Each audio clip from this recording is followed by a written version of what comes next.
si alguna comunión del Espíritu, si algún efecto entrañable, si alguna misericordia, completad mi gozo, sintiendo lo mismo, teniendo el mismo amor, unánimes, sintiendo las mismas cosas. nada hagáis por contienda o por vanagloria, antes bien con humildad, estimando cada uno a los demás como superiores a él mismo. No mirando cada uno por lo suyo propio, sino cada cual también por los esposos. Haya pues en vosotros este sentir que hubo también en Cristo Jesús, El cual siendo en forma de Dios, no estimó el ser igual a Dios como cosa que aferrarse, sino que se despojó a sí mismo tomando forma de siervo, hecho semejante a los hombres. y estando en la condición de hombre, se humilló a sí mismo, haciéndose obediente hasta la muerte y muerte de cruz. Por lo cual Dios también le exaltó hasta lo sumo y le dio un nombre que es sobre todo nombre, para que En el nombre de Jesús se doble toda rodilla, los que están en los cielos y en la tierra y debajo de la tierra, y toda lengua confiese que Jesucristo es el Señor, para gloria de Dios Padre. por tanto, amados míos, como siempre habéis obedecido, no con inocencia solamente, sino mucho más ahora en mi ausencia, ocupaos de vuestra salvación con temor y temblor, Porque Dios es el que en vosotros produce así el querer como el hacer por su buena voluntad. todos sin murmuraciones y contiendas, Para que seáis irreprensibles y sencillos, hijos de Dios, sin mancha, en medio de una generación maligna y perversa, en medio de la cual resplandecéis como luminares en el mundo. asidos de la palabra de vida, para que el día de Cristo no pueda gloriar de que no he comido pan ni mal de trabajada. Y aunque sea derramado en libación sobre el sacrificio y servicio de vuestra fe, me gozo y regocijo con todos vosotros. Y asimismo gozaos y regocijaos también vosotros conmigo. Amén, hermanos, tomamos asiento. Este capítulo, me atrevo a pensar, me atrevo a decir que este capítulo es en Cristología el más asombroso que podemos encontrar en los escritos de Pablo. Este capítulo 2 es bastante complejo, difícil de explicar. Y así es que voy a empezar por la parte más difícil. Y ya luego la parte más sencilla, con eso podremos salir. Por favor, fije su vista en el capítulo 2, versículo 5, donde dice, haya pues en vosotros este sentir que hubo también en Cristo Jesús. Haya en vosotros este sentir que hubo en Cristo Jesús, el cual, Jesucristo, siendo en forma de Dios, no estimó el ser igual a Dios como cosa a que aferrarse. Y aquí encontramos una cosa asombrosa, pero también muy difícil de entender. Le pregunto, ¿el Señor Jesús es Dios? Amén. ¿Y el Señor Jesús era Dios? Sí. Y si el Señor Jesús era Dios, ¿significa que siempre existió o en algún momento llegó a existir? Siempre existió. Y si siempre existió, ¿por qué no dice ahí que fuera Dios, sino que era en forma de Dios?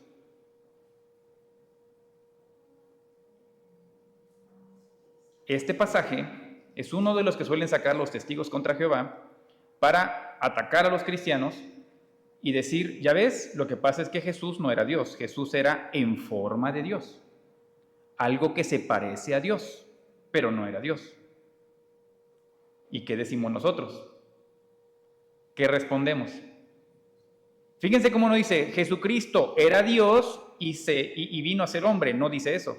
Dice que era en forma de Dios y no estimó el ser igual a Dios. Justamente ese otro versículo, dice este grupo, ya ves, él ni siquiera quiso ser como Dios porque no era Dios, ni siquiera quiso ser como Dios, sino que se despojó a sí mismo y se hizo en semejanza de carne, se hizo como nosotros. A diferencia de Satanás, el cual tampoco era Dios, pero estimó o quería ser como Dios. Lo mismo le pasó a Jesús. Jesús no era Dios, pero él no quiso ser como Dios. Y entonces este pasaje a muchos pues nos podría dejar boquiabiertos, ¿no? Así es que esos que van con una atalaya, tocan la puerta, somos testigos contra Jehová, y bueno, te venimos a decir este texto. Aquí tu Biblia dice que Jesús era en forma de Dios.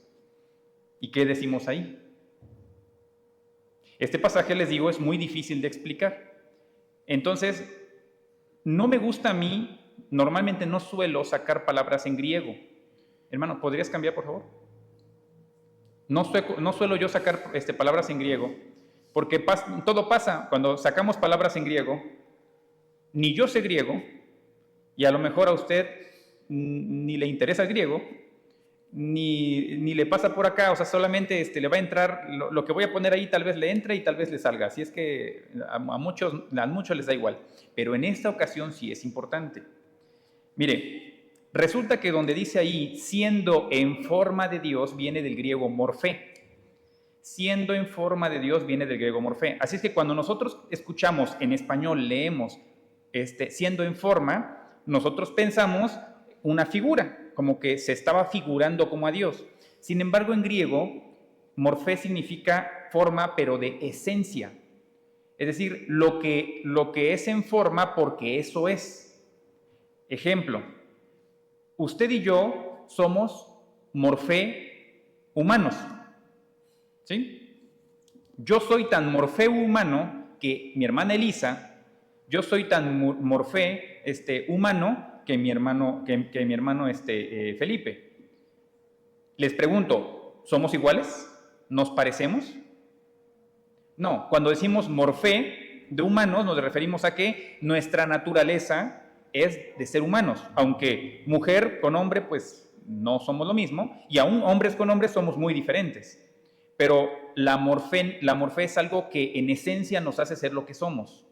Otro ejemplo, un tulipán, una rosa y un clavel, los tres son morfé flor, porque en esencia son flores. Y le pregunto, ¿es lo mismo un clavel que una rosa? ¿Se parece? ¿Y que un tulipán? No, no es lo mismo. Entonces, tenemos que entender que en griego existen algunas palabras que lo traducimos como imagen o como esencia o como forma, ¿sí? Pero no son lo mismo. Entonces, aquí está diciendo que que el Señor Jesús estaba en morfé. Dice, siendo en morfé de Dios, es decir, que era esencialmente Dios. No podemos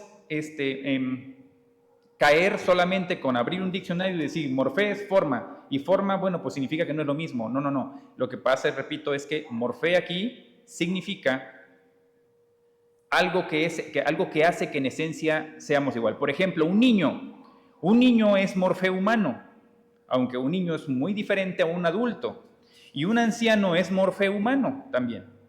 Pero exteriormente hay otra palabra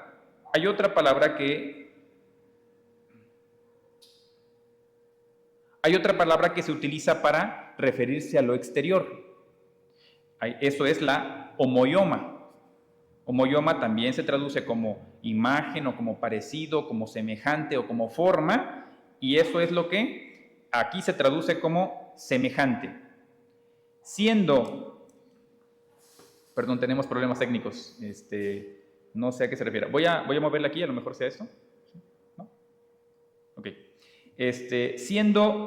Dice el versículo 6, el cual siendo en morfé de Dios, no estimó el ser igual a Dios como cosa a que aferrarse, sino que se despojó a sí mismo, tomando morfé de siervo. Morfé de siervo, tomó forma de siervo. Cuando dice morfé de siervo, ¿a qué se refiere? Ahí se refiere a que, siendo Dios, se convirtió en un humano sirviente, humano que sirve. ¿Se acuerdan que el Señor Jesús hizo hincapié en que Él no vino para ser servido, sino para servir? Entonces vino a ser morfé de siervo. ¿Pero qué creen? Ahí la palabra siervo viene de doulos, y doulos significa esclavo. Entonces no solamente quiere decir que vino el Señor Jesús a ser un servidor, más que eso, vino a ser un esclavo. siendo en forma de Dios, se hizo lo más bajo, ya ni siquiera se hizo un humano de la alta sociedad, sino que bajó de nivel, ni siquiera a ángel, ni siquiera arcángel, ni siquiera ángel, ni siquiera querubín, ni siquiera a humano de la alta sociedad, sino a humano de lo más bajo. ¿Por qué se caracteriza un esclavo? ¿De qué se caracteriza? ¿Qué podemos decir que es la característica de un esclavo? Que no tiene derechos. Grábese esto, por favor. Al rato, cuando vayamos a todo lo demás, se va a dar cuenta por qué esto es tan importante. Lo repito. Un esclavo se caracteriza porque no tiene derechos. Y bueno, esto vamos a ponerlo en un paréntesis. O tiene muy pocos derechos. Los esclavos, dependiendo en qué sociedad, algunos sí tenían derechos. Por ejemplo, en la Biblia sí habían derechos para los esclavos. Entonces, nada más que tenían muy pocos derechos. Eran propiedad de otra persona. Entonces, la idea aquí básicamente es que, salvo ciertas excepciones, un esclavo no tiene derechos. Ahora sí, me regreso tantito. Sino que se despojó. Y eso es otra palabra complicada, que viene de griego keno, que significa vaciar. Sino que se despojó a sí mismo. ¿Qué significa eso de vaciar? El Señor Jesús, siendo en morfé de Dios, no estimó el ser igual a Dios como cosa que aferrarse. Es decir, no fue algo que digo, yo de esto no me quito. A mí de esto nadie me mueve porque es mi derecho. A mí de esto nadie me lo quita porque esto es mío y nadie me lo quita. Sino que voluntariamente soltó, voluntariamente dejó, voluntariamente se vació. Cuando yo le digo vaciar, ¿qué se imagina usted? Vertir. Muy bien, fíjense que hay algunas formas de vaciar. Por ejemplo, si yo tengo, fíjense que ahí en mi trabajo suelo sacar a la calle como un pendón, un anuncio, y ese es en la parte de abajo tiene una base que se le echa agua y con eso hace peso para que el aire no se lo lleve. Pues tiene unos días en que llego y hay un charco de agua. Lo saco, le echo más agua y en la tarde cuando lo voy a meter ya está vacío. ¿Qué le pasó? Se vació porque se perforó por abajo, se le hizo una perforación y está goteando, todo el día está goteando. El caso es que ya para la tarde ya no tiene agua. Y una forma de vaciar es cuando algo se pierde o algo se escurre, pero eso es involuntario. Pero otra forma de vaciar es cuando se vierte y esto es voluntario. Lo hacemos, por ejemplo, con las jarras de agua. ¿Sí? Tenemos una jarra de agua y la vertimos sobre un vaso. Y eso lo hacemos voluntariamente. Pues el Señor Jesús voluntariamente vertió, se despojó, se vació de sí mismo, de su propia naturaleza divina, para hacerse de una naturaleza humana, y naturaleza humana de la más baja categoría, siervo, doulos, esclavo. Esto significa, quiero preguntar, ¿esto significa que el Señor Jesús dejó de ser Dios? Muy bien, dicen mis hermanos, no. Muy bien, lo que pasa es que cuando dice que no, vaciar, es una forma de expresar que el Señor Jesús vierte su humanidad, así como cuando tenemos una jarra llena de agua de limón y la vertimos. Una jarra la tengo de plástico, grandota, y la vierto sobre un vaso de cristal. O al revés, tengo una jarra de cristal de las finas, tengo una jarra fina de la que sacamos solamente cuando viene la visita, y la vacío sobre un vaso de plástico. Le pregunto, ¿la puedo vaciar sobre un vaso de barro? Sí se puede. Muy bien, a eso se refiere ese pasaje. Se refiere a que el Señor Jesús, siendo Dios, siendo en forma de Dios, siendo en morfe de Dios, vacía, estando en una jarra de fina, de oro puro, es un decir, se vacía sobre una taza de barro, un cuerpo humano, se vacía sobre un cuerpo humano. Esto, lejos de hacer menos la humanidad y la divinidad de Dios, lo fortalece. Este pasaje, lejos de enseñarnos, como algunos quieren enseñar, que indica que el Señor Jesús no era Dios, al contrario, enseña que era 100% Dios y que este 100% Dios de alguna forma, no sé cómo, se vació sobre un cuerpo humano. Incluso otro pasaje como el apóstol Pablo en la carta a los Colosenses dice que el Señor en él habita corporalmente toda la ¿qué? La plenitud de la deidad. ¿Cómo puede corporalmente habitar la plenitud de la deidad? No me pregunte. Simplemente así fue. ¿Sí? Y estos dos pasajes van juntos, van de la mano. Si no podemos entender cómo es que en el Señor Jesús habitó corporalmente toda la plenitud de la verdad, si no entendemos este pasaje donde dice que se vació a sí mismo. Imagínese usted la jarra la jarra que se vacía, de la jarra grande, la fina, se vacía a lo mejor sobre uno de barro, a lo mejor no tan fino, de a lo mejor de los que valen 10 pesos tal vez, o 15 pesos, no sé.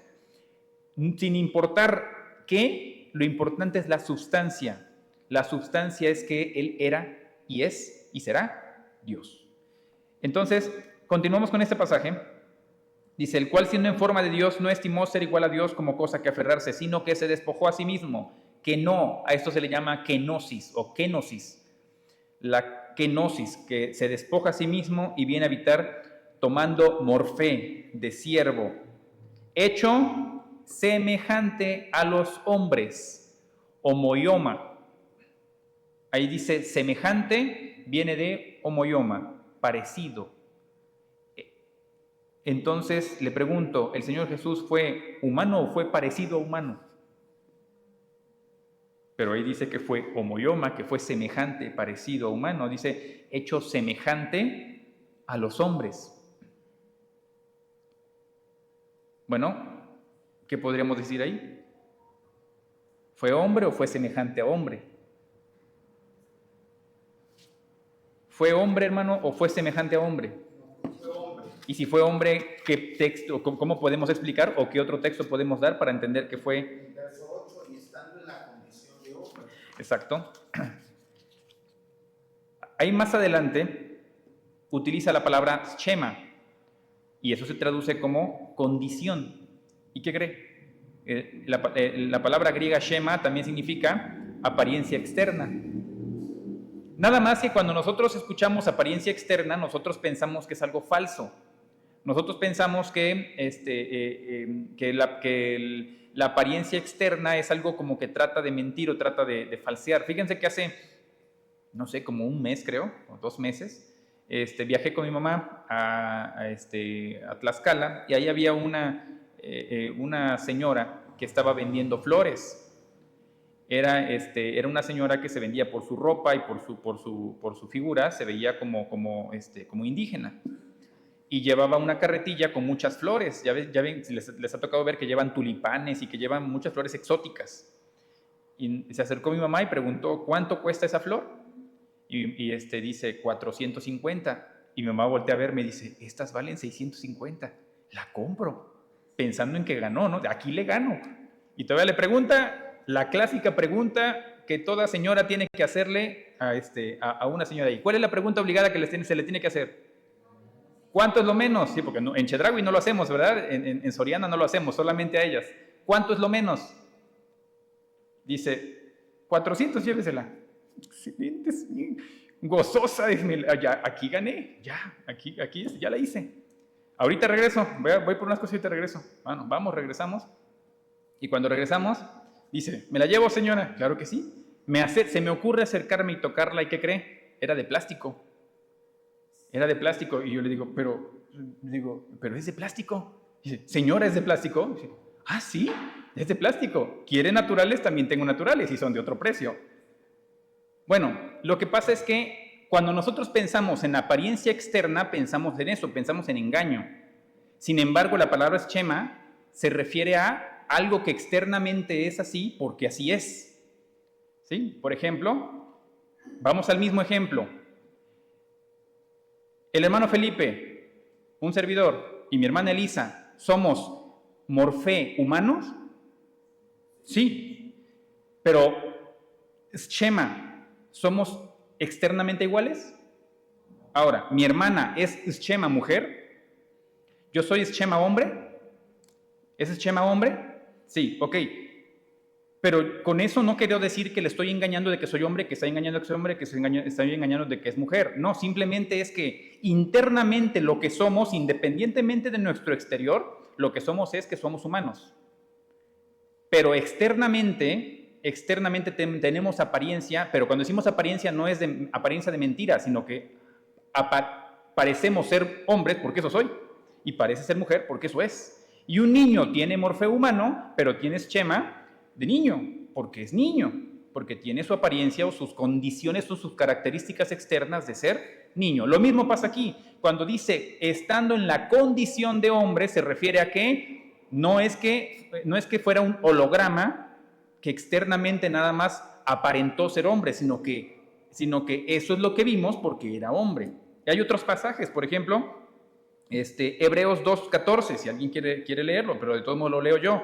Así por cuanto los hijos, escuche bien, los hijos, nosotros, usted y yo, participamos de carne y sangre, él también participó de lo mismo. Es decir, cualquier cosa que sea usted, que es usted humano, que es usted hombre, lo que usted sea, él también lo fue. ¿Qué es usted? Carne y hueso, él también lo fue. ¿Sí me explico? Entonces, no tenemos que ventearnos por este tipo de personas que a veces sacan una palabra en griego y nos quieren confundir. No se confunda, recuerda que aunque usted no sepa griego, de todos modos hay otros pasajes que nos dan luz. Aunque yo le saque y lo trate de confundir con esos pasajes, de todos modos hay otros pasajes. Por ejemplo, y vimos su gloria como del unigénito del Padre. Y antes de eso dice, y aquel verbo fue hecho carne. Fíjese que existió en el siglo I un grupo herético llamado los docetas. Y ese grupo se le conoce como el docetismo. Y ese grupo de personas decían cosas que hasta el día de hoy se escuchan, que el Señor Jesús en realidad no fue humano, sino que el Señor Jesús era como un espíritu, como un holograma que tenía forma externa de humano, pero que en realidad no era humano. Hasta el día de hoy se escuchan esas cosas. ¿Sí le ha tocado escucharlo a usted? Dicen, no, ¿sabes qué? ¿Por qué en la cruz no sufrió? Pues porque en la cruz parecía que era hombre, pero no era hombre. ¿Por qué él podía pasar de aquí para allá y saber los pensamientos de los corazones de los hombres? Simplemente porque no era hombre. Él era Dios que se puso en apariencia externa de humano. No. 1 Juan 4:2 dice, en esto conoced el Espíritu de Dios. Todo espíritu que confiesa que Jesucristo ha venido en carne es de Dios. Entonces cualquiera que le quiera decir, no, el Señor Jesús era nada más un espíritu, no, verdaderamente fue carne. Estos pasajes, estas palabras que a lo mejor nos confunden tantito, nada más acuérdese, morfé es porque era forma, porque internamente es su esencia. Schema, condición o apariencia externa, es la condición o apariencia externa porque eso somos. Por ejemplo, los hombres que se visten de mujeres, aunque se operen, tendrán la esquema falsa de ser una mujer, pero de todos modos en su morfé siguen siendo, es decir, en su interior siguen siendo hombres. Bueno, ¿alguna duda hasta aquí? ¿Alguien quiere agregar o preguntar algo? Sé que esto es un poco complejo, pero les digo, no me gusta normalmente tocar así tantas palabras griegas porque confunden, pero espero que no esté confundiendo a nadie. Hebreos 4:15, no tenemos un sumo sacerdote que no pueda compadecerse de nuestras debilidades, sino uno que fue tentado en todo según nuestra semejanza, pero sin pecado. Viene de la misma palabra de homoioma, nuestra semejanza externa, nuestro parecido. Romanos 4:3, porque le era imposible para la ley por cuanto era débil por la carne. Dios enviando a su Hijo en semejanza de carne de pecado y a causa del pecado condenó la muerte en la carne. Entonces le pregunto, ¿y por qué no decir, por qué el apóstol Pablo utiliza la palabra semejanza? ¿No era más fácil decir simplemente que fue humano? ¿Por qué usa la palabra semejanza? Le voy a decir por qué. Resulta que siempre en la Biblia se utilizan palabras claras para hacer ciertas divisiones. Por ejemplo, el Señor Jesús hacía una división entre tu padre, mi padre y vuestro padre. O sea, mi padre y vuestro padre, pues es nuestro padre, ¿no? No. O sea, sí, pero no. Sí, sí es lo mismo, nuestro padre, pero yo hago una diferencia, porque sí es también padre de ustedes, los creyentes, y también es padre mío, pero en distinta forma. Porque en mío es padre, pero de origen divino, porque yo como humano procedo del Padre. Pero ustedes son hijos del Padre solamente en el sentido de fe. Entonces sí somos hijos, pero también hay tantita división. En cuanto a si el Señor Jesús era humano, ¿sí? ¿Y por qué el apóstol Pablo utiliza eso de schema o condición de carne o condición o semejanza de hombre? ¿Por qué? Porque no era exactamente igual. ¿En qué era diferente el Señor Jesús? Sí, dice santo porque tenía poder, pero la Biblia dice que fue igual a nosotros en todo, excepto ¿en qué? En el pecado. ¿Sí? Eso está en Hebreos 4:15.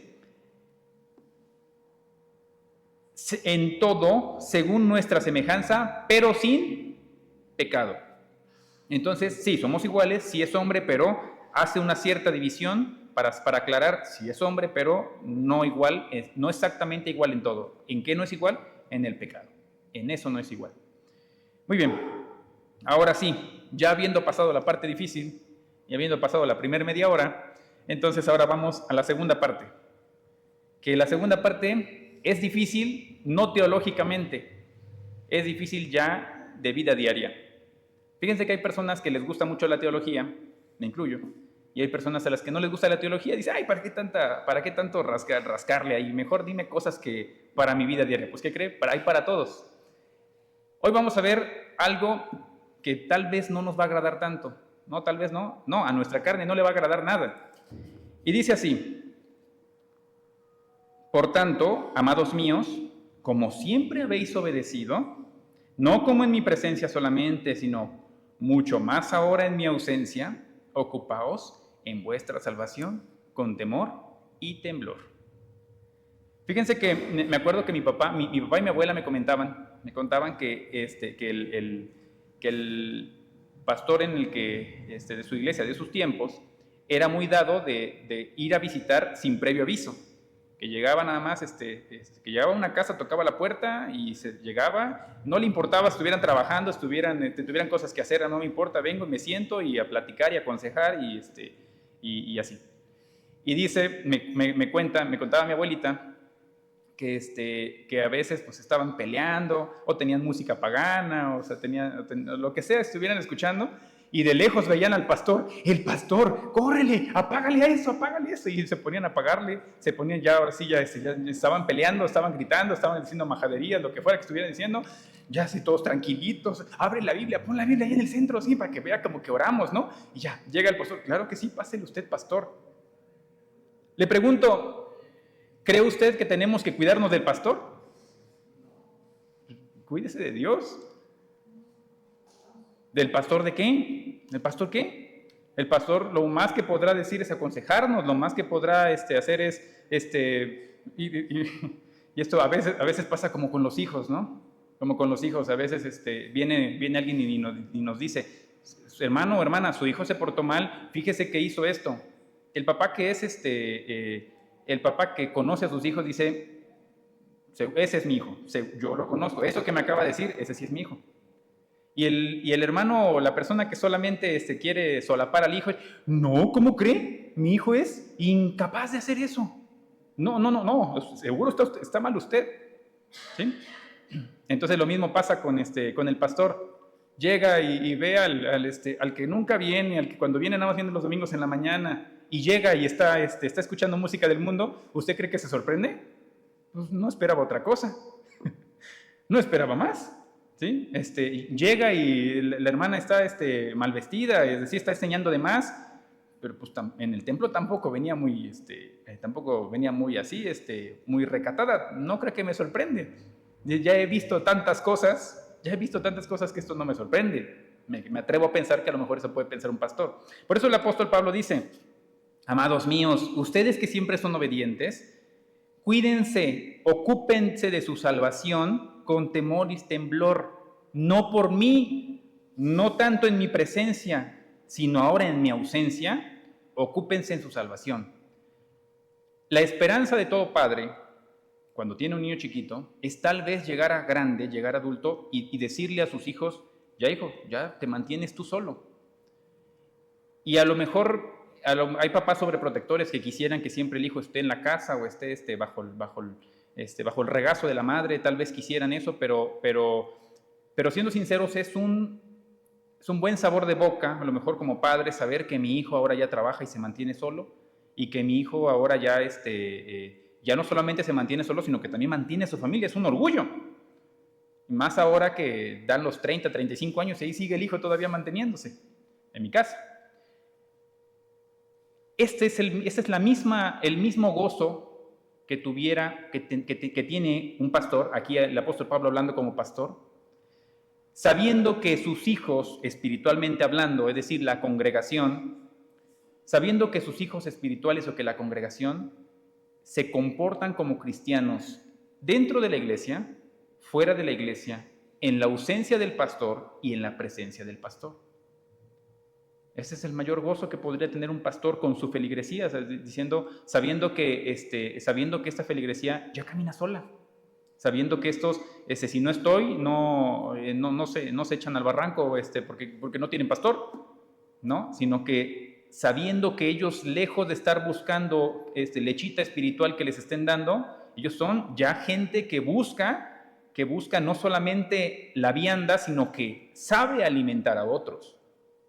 Y eso, hermanos, es lo que el apóstol Pablo está diciendo aquí, 13. Porque Dios es el que en vosotros produce así el querer como el hacer, por su buena voluntad. Hay una serie de pasajes que como que al ser humano lo hace a un lado. Por ejemplo, Efesios, donde dice que por gracia sois salvos por medio de la fe, y esto no de vosotros. Este otro pasaje donde dice que Dios es el que produce así en vosotros el querer como el hacer por su buena voluntad. O sea, el querer portarse bien, el querer agradar a Dios, eso lo produce Dios por su buena voluntad. Le digo, hay ciertos pasajes que pareciera o me da a entender como que si me porto mal o si me descarrío es por mi culpa. Pero cuando tengo un buen comportamiento y tengo un crecimiento, es por impulso de Dios. Sea como sea, hermanos, el apóstol Pablo está aquí hablándole a una congregación que es en cierta forma madura. Si usted recordará, cuando vimos Primera a los Corintios es una carta en la cual los trae como niños. Los regaña y así como cuando uno llega y ve, hijo, no tendiste la cama, hijo, no hiciste el agua que te dije, no serviste las cucharas, no pusiste esto, no hiciste aquello, no te había yo dicho regañar y regañar y regañar, a veces es necesario. En este capítulo no está regañando, en este capítulo no, en todo Filipenses no está regañando, está hablándole a una congregación de la cual él está orgulloso, de la cual él se siente bien. Y qué bonito es cuando uno se dirige con una congregación o con un hermano, o con un grupo de hermanos, que los que tienen problemas, porque nunca va a dejar de haber problemas, pero los problemas son otros. Los problemas son otros, y eso lo vamos a ver a continuación, más adelantito lo vamos a ver. 14. Haced todo sin murmuraciones y contiendas, para que así seáis irreprensibles y sencillos, hijos de Dios, sin mancha, en medio de una generación maligna y perversa, en medio de la cual resplandecéis como luminares en el mundo. Todo esto dice que lo hagan, es decir, aún en mi ausencia ustedes tienen que comportarse, ocuparse de su salvación con temor y temblor, porque el que pone la buena voluntad es Dios. Entonces, como el que pone la buena voluntad en ustedes es Dios, entonces hagan todo sin murmuraciones y contiendas.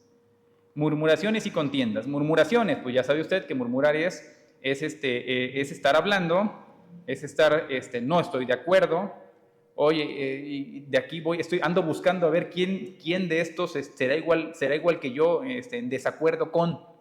y estoy tratando de buscar a alguien, porque el que murmura no se lo queda así, ¿verdad? Si se quedara para sí su inconformidad, no sería murmuración. La murmuración precisamente es cuando estoy inconforme con algo y voy y lo comparto con otro. Y entonces hago adepto a otro de mi inconformidad. El inconforme es un evangelista, pero es un evangelista del mal, porque ese comparte las malas nuevas. Ese va y trata de compartir su mala visión, su mala opinión, ¿no? Bueno, a ver, corrijo. Para él no es mala opinión, para él no es mal, no, él está en lo correcto, ¿verdad? Él está en lo correcto. El que murmura, ese tiene la razón. Él es el que dice, todos están mal, él está mal, el pastor está mal, el otro está mal, ese está mal, ¿y entonces quién queda que está bien? Pues yo. Entonces yo voy y yo llevo mi murmuración, se la comparto con alguien, y la murmuración es como un pan. Llevo yo y comparto el pan, y hay gente que dice, pues muchas gracias, aquí lo voy a poner, y ahí se queda, y cierro la puerta y se queda. Pero hay gente que dice, está bueno, sabe rico. Y ese se vuelve también un evangelista, porque también va y lo comparte. Fíjense qué compartidos somos. Con el evangelio no compartimos, pero con la murmuración, con el chisme y con la inconformidad, es así, la compartimos con otros, ¿no? Y ahí estamos, y por eso dice, para que esto lo hagan sin murmuración ni contienda. 16. Asidos de la palabra de vida, para que en el día de Cristo yo pueda gloriarme de que no he corrido en vano, ni en vano he trabajado. Ahora le pregunto, ¿qué es esto del día de Cristo? ¿Qué es el día de Cristo? Para que en el día de Cristo yo pueda gloriarme. Entonces, ¿qué será el día de Cristo? Bueno, ¿alguien puede, por favor, abrir Filipenses 1:6? ¿Alguien puede abrir Filipenses 1:10? ¿Y alguien puede abrir Filipenses? No, nada más. 1:6 y 1:10. ¿Quién dice yo? Estando persuadido de esto, que comenzó en vosotros la buena obra, la perfeccionará hasta el día de Jesucristo. Escuche esto, el que comenzó en vosotros la buena obra, ¿la qué? La perfeccionará hasta el día de Jesucristo. Gracias. ¿Se acuerda usted que hay un pasaje que dice que hay dones que se tienen, pero cuando venga lo perfecto, todo lo que ahora está en sombras, entonces se va a esclarecer? Y cuando venga lo perfecto, ¿cuándo es eso? Bueno, aquí dice, hay otro pasaje que todos conocemos, que la vida del cristiano es como la luz de la aurora, que va de aumento en aumento hasta que el día es perfecto. 3 ocasiones se habla de lo perfecto. 3 ocasiones se habla de lo perfecto, que es algo así, pero esto perfecto va a ser hasta el día de Cristo. Pero vuelvo a la pregunta, dice ahí, hasta el día de Jesucristo. ¿Pero qué es el día de Jesucristo? Filipenses 1:10. Para que aprobéis lo mejor a fin de que seáis sinceros e irreprensibles para el día de Cristo. Gracias. Sinceros e irreprensibles para el día de Cristo. Sinceros e irreprensibles para el día de Cristo. Pero nuevamente no me dice qué es el día de Cristo. Y Filipenses 2:16 dice, para que en el día de Cristo yo pueda gloriarme. Por lo que está diciendo, en el contexto que está diciendo, intuimos, suponemos que el día de Cristo se refiere a cuando Cristo venga por su iglesia. Se refiere a cuando Cristo se manifieste a sí mismo y todos lo podamos ver y ya no haya duda. ¿Se acuerda que dice la palabra de Dios que cuando Cristo esté en la tierra no habrá nadie que enseñe, ya no van a haber teólogos, ya no va a haber gente que tenga que decir y explicar por qué Dios o qué Dios hizo, o cómo es Dios, o si Cristo vino o no vino, que si es forma o no forma, que si morfé, que si es shema o qué cosa es? Ya no va a haber eso. ¿Por qué? Porque ya todos van a conocer directamente a Dios. Y van a conocer todos directamente a Dios en Jesucristo, porque Jesucristo es Dios.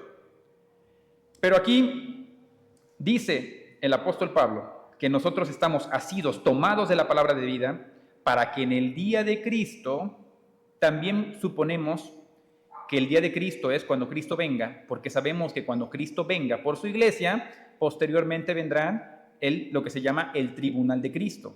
¿Y el tribunal de Cristo qué es? Es un podio donde a cada uno se le da su galardón. donde a cada uno se le da su recompensa, donde Cristo además dice que nuestras obras las pasa por fuego. Es una forma de decir que así como cuando tenemos metal y basura, lo pasamos todo por el fuego, después de mucho tiempo, ¿qué va a pasar? Pues lo que va a permanecer puro es el metal, y lo que se va a hacer cenizas va a ser la basura. Entonces, así nuestras obras, todo lo que nosotros hayamos hecho en nuestra vida, poco o mucho, visible o no visible, vistoso o no vistoso, a lo mejor nada más los lunes en la mañana que veníamos y que había 2 personas nada más, o que predicábamos en una masa presbiterial tal vez, no es esto lo importante, sino lo importante es cómo lo ve a Cristo. En el día de Cristo, Él es el que va a esclarecer las cosas, el que va a esclarecer las intenciones de los corazones. Por eso es que suponemos que el día de Cristo se refiere a esto, se refiere a cuando Cristo venga. 17, y aunque sea derramado en libación sobre el sacrificio y servicio de vuestra fe, me gozo y regocijo con vosotros. Libación es una ofrenda de aceite. Y asimismo, gozaos y regocijaos también vosotros conmigo. Me regreso entonces al versículo 1. Por tanto, si hay alguna consolación en Cristo, si hay algún consuelo de amor, si alguna comunión del Espíritu, si algún efecto entrañable, si alguna misericordia, completad mi gozo sintiéndolo mismo. Fíjense que cuando nosotros leemos la Reina Valera, cuando leemos, nos da la impresión como que el apóstol Pablo está hablando en un sí condicional. Es decir, como diciendo, si es que tienen alguna condición en Cristo, si es que existiera algún consuelo de amor, si es que existiera alguna comunión del Espíritu, pero no se refiere a eso. Otra vez, en griego está utilizando una palabra donde es un sí de confirmación, no un sí un sí hipotético, ¿sí? Entonces se leería de esta manera, lo voy a releer. Toda vez, o ya que hay consolación en Cristo, y ya que hay consuelo de amor, y ya que hay comunión en el Espíritu, y ya que hay efecto entrañable, y ya que ustedes tienen misericordia, entonces completen mi gozo sintiendo lo mismo. Lo que está diciendo es, yo los conozco a ustedes, son una iglesia que es esforzada, una iglesia que es amorosa, una iglesia que es preparada, que conoce de Dios. Ya que ustedes tienen fraternidad, ya que ustedes tienen consolación en Cristo, tienen consuelo de amor y tienen comunión del Espíritu, ya que todo esto está en ustedes, entonces, y que me siento orgulloso, ya nada más completen mi gozo sintiendo lo mismo. ¿Sintiendo lo mismo? Sí. De las cosas más difíciles de erradicar en una iglesia es la desunión, que podríamos decirlo también, la despreocupación el uno del otro, el desacuerdo. Eso es de lo más difícil de quitar. Que si a usted le parece, por ejemplo, que el orden cultural está mal, eso se soluciona fácil, ¿sí? Si a usted le parece que hay demasiados cultos, eso se soluciona fácil. Si le parece que hay muy pocos cultos, eso se soluciona fácil, es lo más fácil. ¿Cree usted a lo mejor que el predicador es muy malo? Bueno, pues ponemos a otro, eso se soluciona fácil. Pero ¿sabe qué es muy difícil de erradicar? El de estar de acuerdo unos con otros. Eso, dificilísimo. Lo dice el mismo Pablo, que tuvo desacuerdos ¿con quién? ¿Se acuerda con quién tuvo desacuerdo? Con Bernabé. El mismo Pablo, dentro de los pocos errores o pocas cosas que le vemos al apóstol Pablo, por ahí se le asoma tantito la carne cuando tiene desacuerdo con Bernabé. Y fíjese que el desacuerdo no es por cosas carnales, el desacuerdo precisamente es por la intención y el ánimo y el ímpetu de servir al Señor con todo su corazón. Eso genera un celo. Eso genera un cierto celo en las personas, en los hermanos que sirven al Señor con todo su corazón, sirven un celo que llega a ser tal extremo que ya no compaginan con nadie. Ya no continuamos con este versículo, con este capítulo, pero más adelante habla de que Timoteo es el único, eso lo dice en la siguiente parte del 19 en adelante, que Timoteo es el único que es de su mismo sentir, el cual está dispuesto a servir con el mismo ímpetu que el apóstol Pablo. Y de ahí en fuera no tuve a nadie. ¿Sí? Repito, el que ama al Señor con ímpetu, quisiera que hubiera otro que dejara su trabajo, que dejara su vida por servir al Señor. ¿Y cuántos cree que hay así? Le iba a decir, los cuenta con la mano, con los dedos de la mano. Yo creo que me sobran 5 dedos. ¿Sí? El que ama al Señor y el que busca, el que trata de servir al Señor con todo su corazón, no encuentra gente que sirva igual. Y es lo que le pasaba a una iglesia, y es lo que sucede con las iglesias. Si de por sí somos carnalitos y en cualquier cosa no estamos de acuerdo, ahora imagínese que en serio fuera una iglesia con ímpetu de servir al Señor y con ganas de servir. Esas ganas provocan, esas mismas ganas de servir al Señor con todo nuestro corazón, provoca que no estemos de acuerdo. Le voy a poner un ejemplo. Vamos a pensar que a mí me gusta trabajar con los niños y que la hermana que está trabajando con los niños también trabaja con mucho ímpetu. Pero yo pienso que la forma de enseñar a los niños es con disciplina. Y ella piensa que no, que es regalándole cosas y dándole, apapachándolos. No. Y yo digo, no, los niños requieren esa autoridad y requieren eso. Y ella dice, no, los niños requieren amor y requieren... Y entonces, tan solo en eso, fíjese, en personas que tienen mucho ímpetu por servir al Señor, se van separando. ¿Sí? Por eso dice, completen mi gozo, por favor. Sientan lo mismo, piensen lo mismo.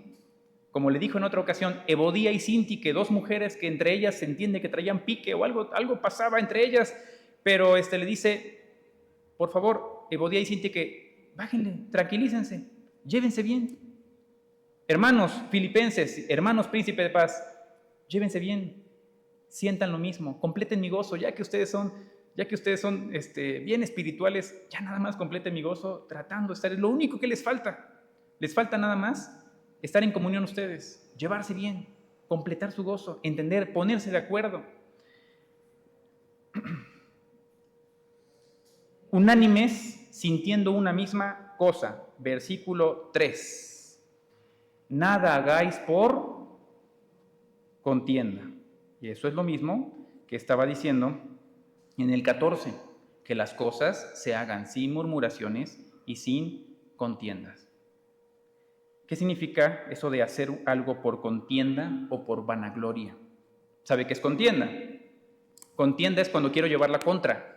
Contienda es cuando hago algo nada más porque a lo mejor tengo otra opinión y porque me parece que no. Y yo voy a ser el que lleve la contra. Fíjense que aquí en esta iglesia me acuerdo que cuando yo era adolescente y me tocaba ver que había un grupo de hermanos que el pastor que estaba aquí se le ocurrió una cosa que para nosotros era nueva y decía, cuando termine vamos a cantar la doxología. Nosotros no la cantábamos, era nuevo para nosotros. Vamos a cantar la doxología y yo con mi familia vamos a caminar, vamos a desfilar por aquí y allá en fuera los vamos a recibir. Y eso no le parecía a algunos. Entonces esos algunos, ¿qué cree que empezaron a hacer? Se salían. Cuando empezaba, hermanos, vamos a cantar la doxología y se veía el paradero de hermanos, se paraban, agarraban su Biblia y vámonos. ¿Por qué lo hacían? Por contienda. Y así, hermanos, es lamentable que hay cosas... A ver, no le voy a decir que tuvieran la razón o no tuvieran la razón, no sé. Vamos a pensar que sí tenían la razón, vamos a pensar que sí. De todos modos, ¿usted cree que la iglesia de Cristo, columna y baluarte de la verdad, es el lugar para venir a hacer esos teatritos de contienda? Y así, hermanos, es en todo. ¿Sí? Me levanto a hacer una pregunta, que en lugar de pregunta es una cosa nada más para picar, para llevar la contraria. Me levanto a saludar, hermano, Dios le bendiga, ¿cómo está usted? Ayer lo vi saliendo con ¿se acuerda usted? ¿Cómo está usted, hermano? No lo estás haciendo, hermano, porque en realidad te interesa el hermano, lo estás haciendo porque le quieres echar en cara que lo viste haciendo tal cosa. ¿Sí?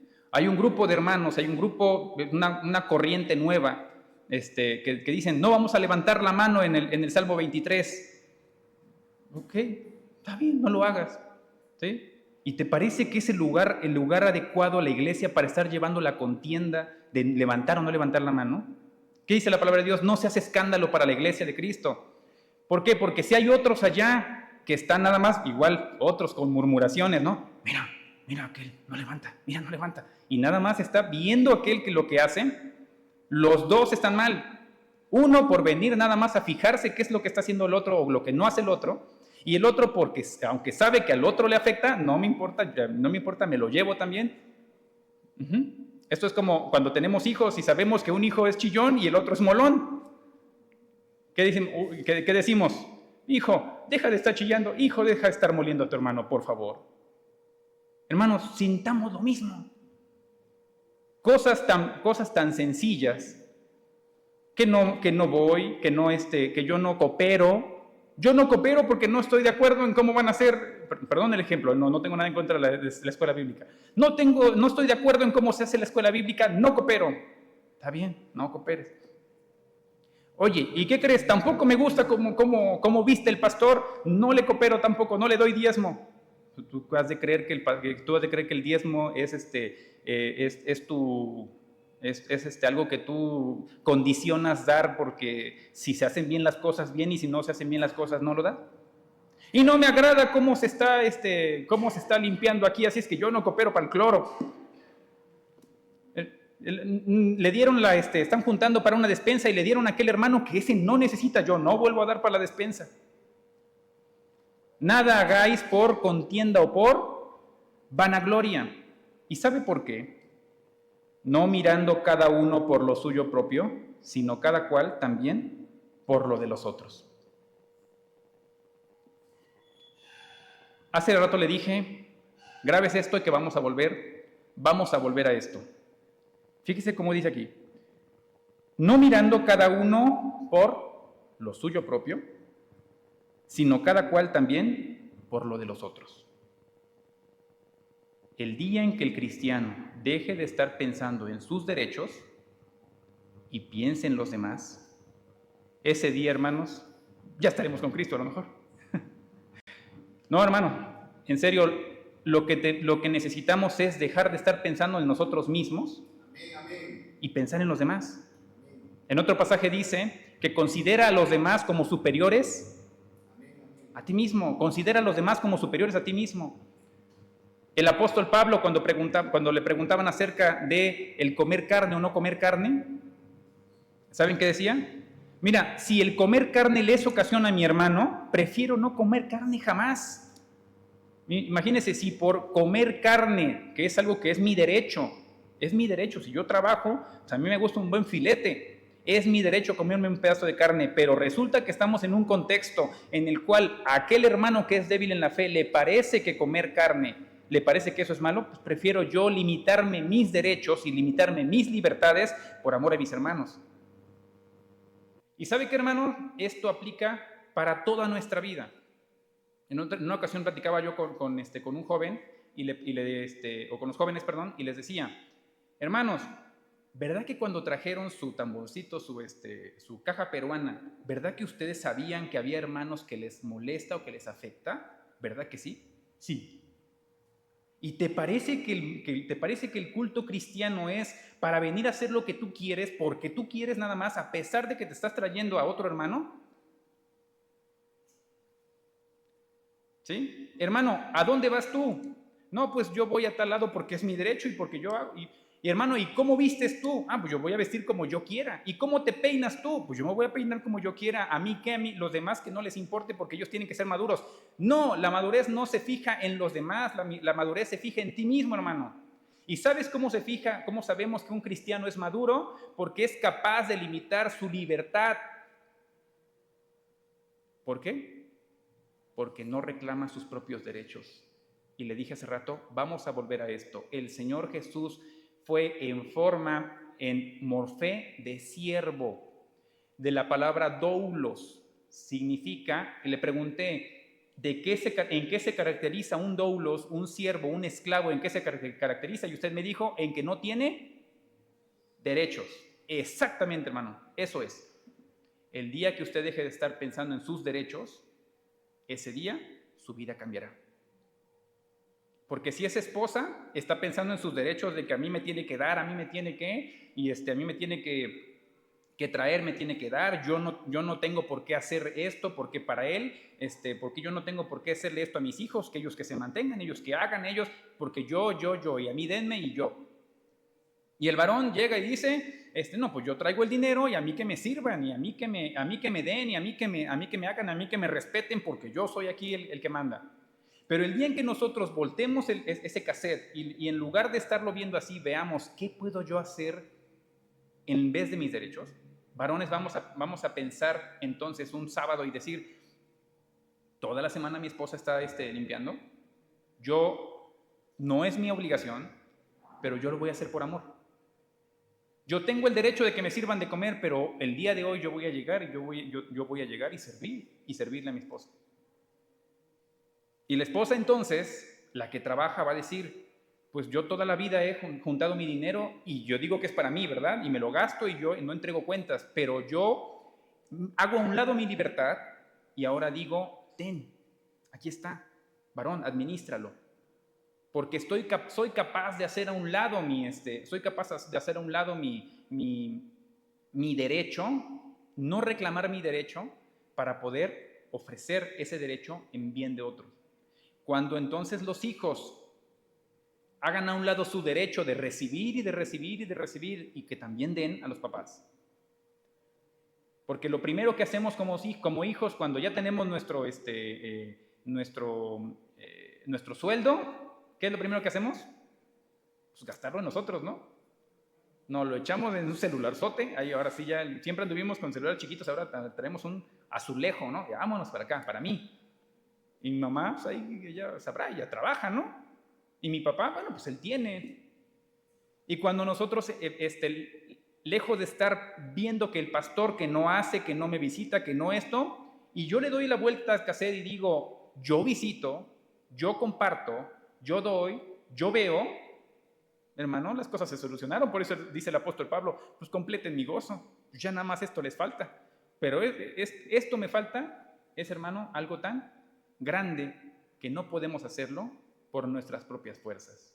No lo digo yo, lo dice el pasaje más adelante, cuando el versículo 13, porque Dios es el que pone en vosotros el hacer, el querer, como el hacer, por su buena voluntad.